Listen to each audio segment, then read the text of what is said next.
মানে ছবিতে যে যে ধরনের পিনিক দরকার সব ধরনের পিনিকই পিনিকে আছে। ভাই তোর কি হয়েছে? তুই দাঁড়া রয়েছে যেভাবে, চা খাবেই না যাবি? রুবেলি ভাই, নামটার মধ্যে কিন্তু একটা নেতা নেতা ভাব আছে। সংবাদ পাঠিকা থেকে ঢাকাই সিনেমার নায়িকা হয়ে বাজিমাত করা নায়িকার নাম শবনম বুবলি।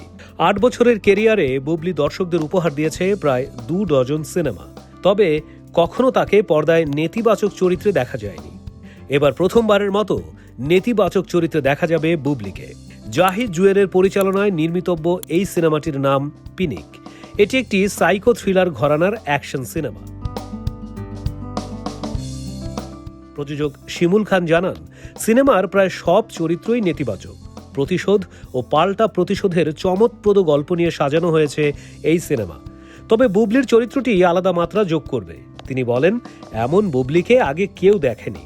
পর্দায় তাকে দেখে দর্শকরা একেবারে চমকে যাবে।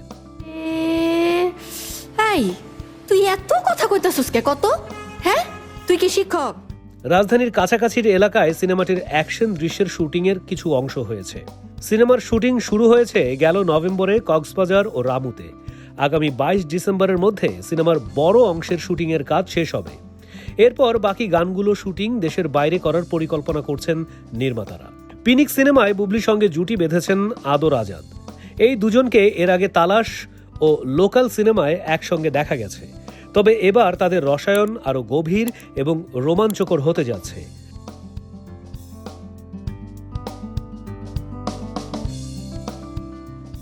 ঈদুল ফিতরে সিনেমাটি মুক্তি দেওয়ার পরিকল্পনা করেছে।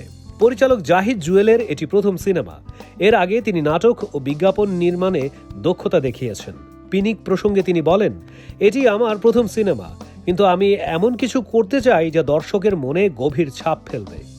গল্প ও চরিত্রগুলো একেবারে ব্যতিক্রম। শবনম বুবলির জন্য পিনিক হতে পারে এক নতুন মাইল ফলক।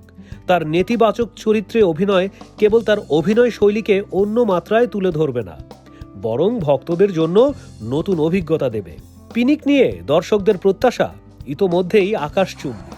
দান্দাবাজরা যখন নেতা হয়, সেখানে আসল নেতা পাওয়া খুব কঠিন রে, বুঝছস?